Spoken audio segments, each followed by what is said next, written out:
Hi there, I'm Laura. I'm 27 years old, and I recently found myself navigating life as a newly divorced woman after separating from my husband, Larry. Our love story began back in college, where we shared classes and quickly fell in love. We had a strong bond, but there was always a shadow over our relationship. Larry's mother, Lily. From the very beginning, Lily seemed to harbor an inexplicable dislike for me. She was always meddling in our relationship, offering unsolicited advice, and making me feel unwelcome. I expressed my concerns to Larry many times, but he struggled to confront his mother. He was torn between his loyalty to her and his love for me. Eventually, I resigned myself to endure Lily's criticisms, believing that Larry might have been unknowingly sharing too much with her, giving her fuel to criticize me. Our relationship faced many challenges, with frequent arguments about his mother's influence. But over time, Larry began to understand my perspective and stopped sharing the intimate details of our life with her. After 5 years of dating, we got married, much to Lily's dismay. Despite her attempts to interfere with our marriage, we managed to distance ourselves from her toxic presence for a while. During this period, both Larry and I found success in our careers. Although I admired Larry's accomplishments, I started to feel the need for something more personal, something that was mine alone. We had split our expenses unequally, with me covering the majority, but that didn't bother me much. What really weighed on me was the growing void I felt inside, a desire to pursue something creative and fulfilling. Drawing on my passion for design, I decided to explore graphic design as a side venture. It became a personal project, something I could call my own, and I kept it under wraps for a while, nurturing it quietly as I figured out where it might take me. I decided to take a leap of faith and enrolled in graphic design courses, investing in equipment without Larry's knowledge. My best friend, Mary, was the only person I confided in about this new venture. She was incredibly supportive, offering me both encouragement and practical advice as I developed my skills. As my confidence grew, Mary introduced me to people who were interested in hiring me, even though I was just starting out. They appreciated my work and trusted me with their projects, helping me gradually build a client base. This new source of income made a big difference in our lives. It eased the financial pressures we were facing and allowed Larry and me to enjoy a more comfortable lifestyle. With each paycheck, I saved a portion, dreaming of surprising Larry with something special as a token of my appreciation for his support. However, I hadn't mentioned any of this to him yet, and every time I thought about bringing it up, it seemed like he was avoiding serious conversations. It wasn't long before I noticed something was off. Larry became increasingly distant, and I couldn't shake the feeling that he was hiding something from me. The first real sign of trouble came when Larry admitted that he had spent his entire paycheck on investments just a week after receiving it. We had a heated argument about it, but we managed to patch things up for the time being. To help make ends meet, I put in extra hours at work, which helped relieve some of the financial strain. But the following month, Larry repeated the same behavior, and I found myself feeling more and more frustrated. I couldn't understand how he could be so careless with his earnings, especially when I was working so hard to contribute to our household. In a moment of anger, I lashed out with hurtful words, though I quickly regretted my outburst. However, when Larry once again found himself without money for the 5th month in a row, I reached my breaking point. I had been meticulously managing our finances, working tirelessly not just at my day job, but also on my growing graphic design business, which was becoming our main source of income. It was becoming clear that something had to change, and I couldn't keep carrying the burden alone. I had reached my limit. "How could you let this happen again? Have you learned nothing?" I scolded Larry, my frustration boiling over. Despite his attempts to justify his actions, I was done bearing the weight of his financial irresponsibility. It was a tough decision, but I made it clear that I wasn't going to bail him out this time. Larry reacted with indignation and defensiveness, but I stood firm. You can't gamble away your entire paycheck and expect me to cover for you, I asserted. I won't enable this behavior any longer. Our argument quickly escalated, with accusations flying back and forth, until finally, Larry stormed out, leaving me alone to grapple with the turmoil of our crumbling relationship.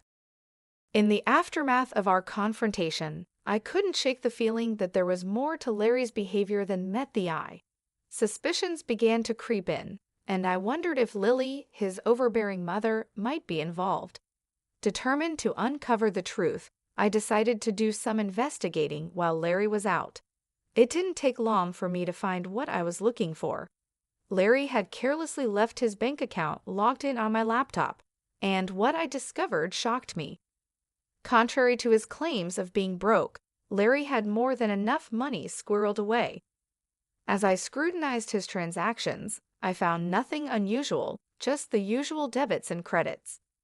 But I couldn't understand why he had been hiding his finances from me and telling lies. Seeking clarity, I delved into his messages, and the first person I noticed him texting was his mother, Lily. Their conversation revolved around our recent altercation, with Larry painting me as the antagonist, claiming I had berated him for withholding money. Lily seemed to revel in the discord, affirming her suspicions about me. As I scrolled further, I uncovered a disturbing revelation. Lily had been relentlessly disparaging me to Larry, labeling me as materialistic, and insinuating that I was only with him for financial gain. Ironically, I was the primary breadwinner in our household. Their exchanges showed how Lily's toxic influence had fueled Larry's grievances against me, magnifying minor annoyances and nurturing his resentment. The final blow came when I realized just how deeply Lily's words had seeped into Larry's mind, twisting his perception of our relationship and turning him against me. The truth was out, and it left me reeling. When I discovered their scheme to cut me off financially, it felt like the ground had been ripped out from under me. Initially hesitant, Larry gradually gave in to Lily's manipulations, slowly yielding to her demands. He unknowingly provided her with more ammunition by sharing moments where I had expressed my frustrations, further fueling her animosity toward me. This betrayal was devastating, leaving me overwhelmed with hurt and confusion. Unsure of my next steps, I turned to my best friend, Mary, seeking solace in her comforting presence. I confided in her, revealing the distressing truth I had uncovered and desperately seeking her guidance in this tumultuous moment. Mary, ever the steadfast confidant, listened intently, offering her unwavering support as I struggled to process the betrayal inflicted by those closest to me. The situation weighed heavily on me, and I found myself at a crossroads, uncertain of the best course of action. It seemed glaringly obvious cut off Larry's support, wait for him to hit rock bottom, and then file for divorce. But Mary questioned the morality of such a plan, suggesting that it might be too harsh. Her concern prompted me to reconsider my approach, and she advised me to sleep on it and revisit the issue the next day. Exhausted both physically and emotionally, I welcomed the respite that sleep promised. The next morning, with the luxury of a weekend ahead, Mary and I decided to find comfort in the familiarity of a favorite movie. We drifted off to sleep in each other's company, the tranquility of the day offering a temporary sense of peace, a brief reprieve from the turmoil brewing within me. We indulged in simple pleasures, immersing ourselves in movies, enjoying culinary delights, and savoring each other's company. Despite the nagging thoughts of the previous day's revelations, I made a conscious effort to set them aside, prioritizing the much-needed break from the stress and heartache I had been experiencing. However, our peaceful reprieve was short-lived. A call from Lily shattered the calm. Reluctantly, I answered, only to be met with accusations and hostility. Her unwarranted attacks only served to heighten the tension, but with Mary's encouragement, I managed to maintain my composure amidst Lily's tirade. Then, amidst the hostility, an unexpected proposal emerged, a 40/60 split of everything between Larry and me.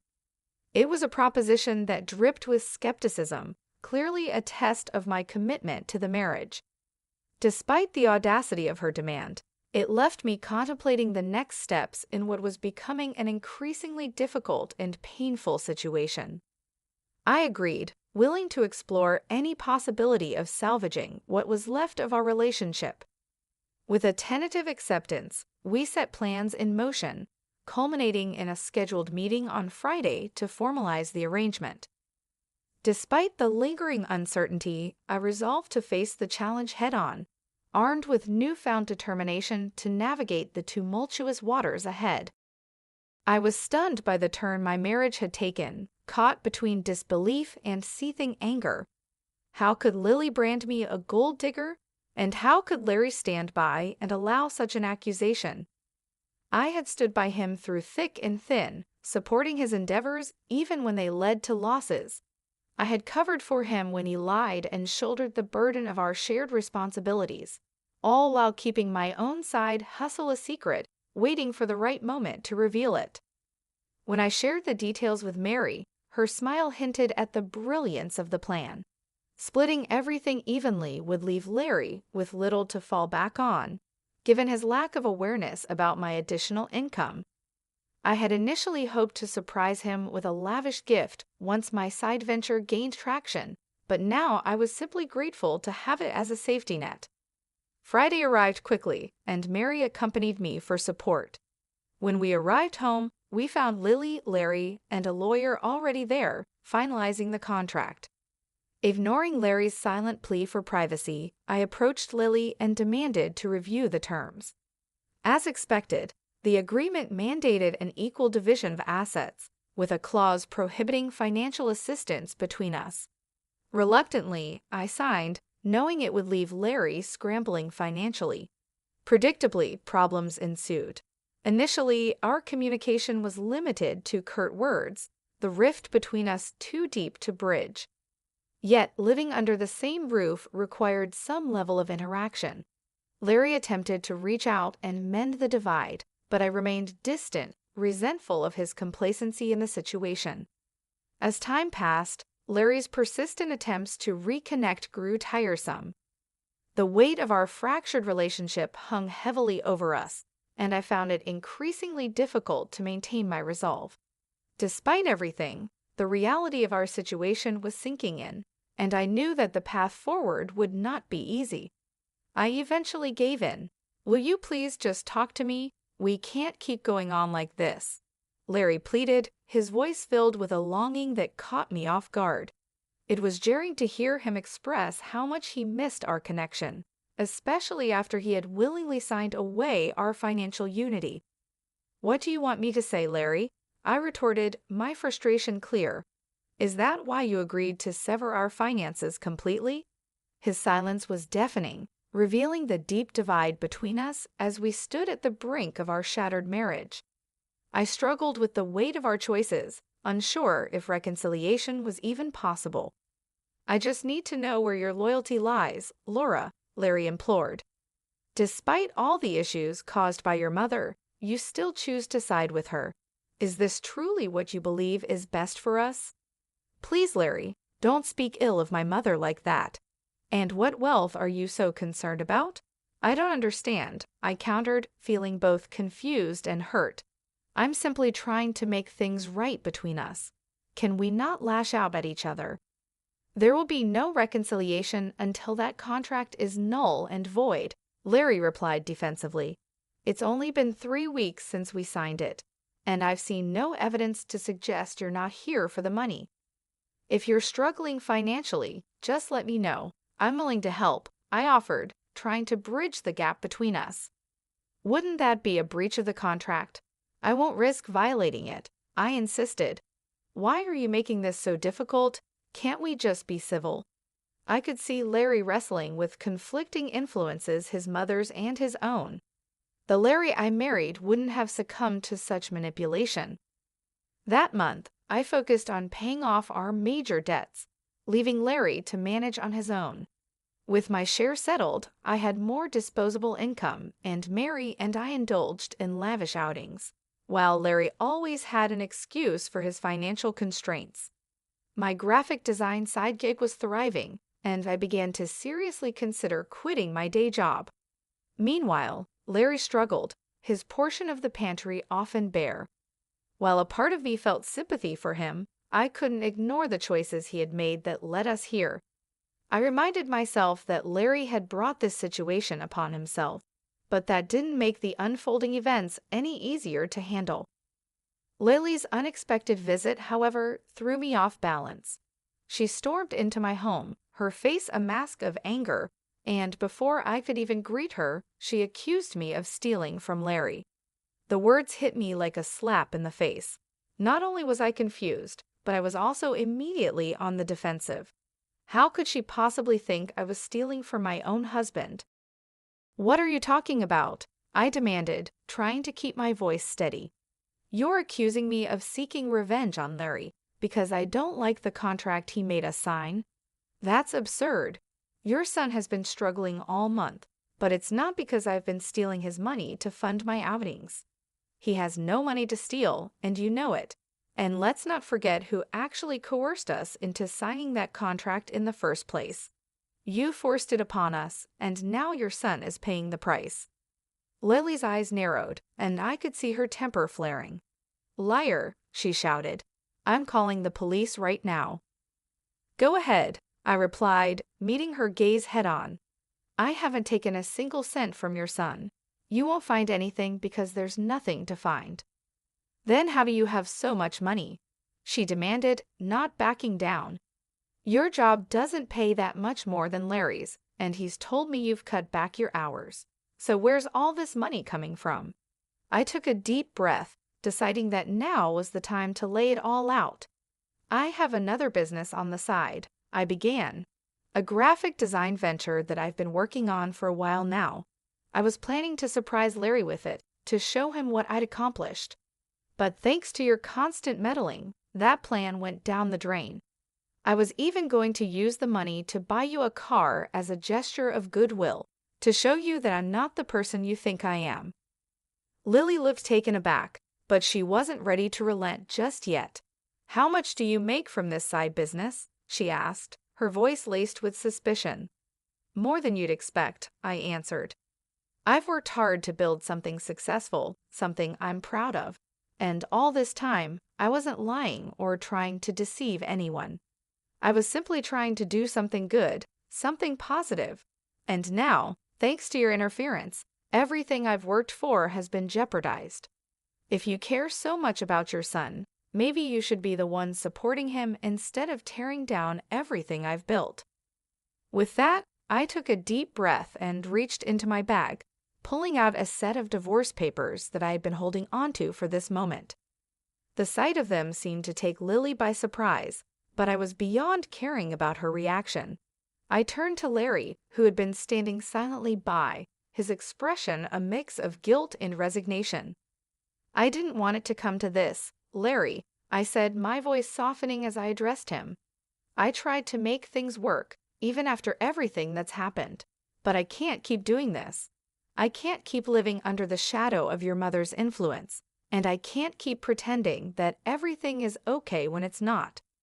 I've worked hard to build a life for myself, and I deserve to be with someone who supports that, not someone who lets their mother tear us apart." Larry looked down, unable to meet my eyes. Lily opened her mouth to say something, but I cut her off before she could start. "This isn't just about money," I continued. "It's about respect, trust, and the foundation of a relationship that should have been built on mutual support. I've done everything I can to support you, Larry, even when things were tough. But I need to take care of myself now. I need to protect what I've built." With those words, I handed the divorce papers to Larry. The silence that followed was heavy, filled with the weight of everything that had led us to this point. Lily looked at the papers, then at Larry, her face a mask of disbelief. I knew it wasn't going to be easy, and the road ahead would be filled with challenges. But I also knew that I couldn't keep sacrificing my own happiness and well-being for the sake of a relationship that was no longer healthy. As I turned to leave, I felt a sense of finality, but also a sense of relief. I had taken the steps I needed to protect myself, and now it was time to move forward. Whatever the future held, I was ready to face it on my own terms, with the knowledge that I had done everything I could to make things right. I had filed for divorce right after we signed the contract, quietly holding onto the papers until the right moment to reveal them. When I finally handed them to Larry, the shock on his face was unmistakable, but I felt no sympathy. I had given him every chance to make things right, and he had chosen his path. I expected Lily to be pleased, given how hard she had pushed for this separation.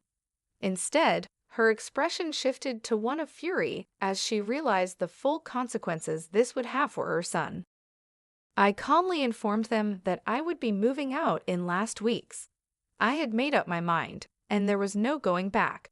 I agreed to continue splitting the remaining loan payments, but that was the extent of my commitment. Larry, clearly desperate, tried to plead with me, hoping to change my mind, but I remained resolute. I reminded him that this was the outcome of his choices and actions, and that we had both reached a point of no return. In the months that followed, I began to feel a sense of liberation from the toxic relationship that had been weighing me down for so long. Lily, as expected, tried to contest the divorce, likely hoping to salvage something from the situation. However, with our assets already legally separated, there was little for Larry to gain from the proceedings. In fact, he ended up losing more than he ever imagined. Unable to keep up with the mortgage payments on the house, he was forced to sell it and move back in with his mother. As for me, my life took a turn for the better. My graphic design business began to flourish, far beyond what I had initially envisioned. I started landing lucrative opportunities with big brands, and my client base expanded rapidly. It was a blissful and rewarding period for me, one that filled me with a sense of accomplishment and relief. I finally felt like I was in control of my life, free from the negativity and constant stress that had overshadowed my marriage. Every day, I felt grateful that I had something to fall back on. My side business, which had started as a small venture, had grown into a successful and profitable enterprise. This financial independence spared me from the fate Larry had to endure, and it allowed me to move forward without the burden of our past weighing me down. Larry's situation was quite different. With the house sold and his financial stability shattered, he struggled to adjust. Moving back in with his mother was a blow to his pride, and I could only hope that this experience would serve as a lesson for him in the future. Perhaps he would learn the importance of responsibility, trust, and the consequences of allowing others to manipulate his decisions. But those lessons were no longer my concern. I was focused on building my own future now. I embraced the opportunities that lay ahead, excited about what was to come. The freedom to pursue my passions, the success of my business, and the peace that came with leaving a toxic situation behind filled me with a sense of fulfillment I hadn't felt in years. Life was finally moving in a positive direction, and I was determined to make the most of it. I surrounded myself with supportive friends, like Mary, who had stood by me through thick and thin. Together, we celebrated the small victories and the big achievements, knowing that this new chapter in my life was just the beginning. Looking back, I realized how far I had come and how much I had grown. The painful experiences of the past had shaped me into a stronger, more resilient person. I was no longer the woman who had been manipulated and overshadowed by others. I was now someone who knew her worth, who understood the value of independence, and who was ready to take on the world with confidence. The future was bright, and I was ready to face it with open arms. No longer burdened by the mistakes and betrayals of the past, I was free to pursue my dreams and live life on my own terms. And that, more than anything, was the most rewarding part.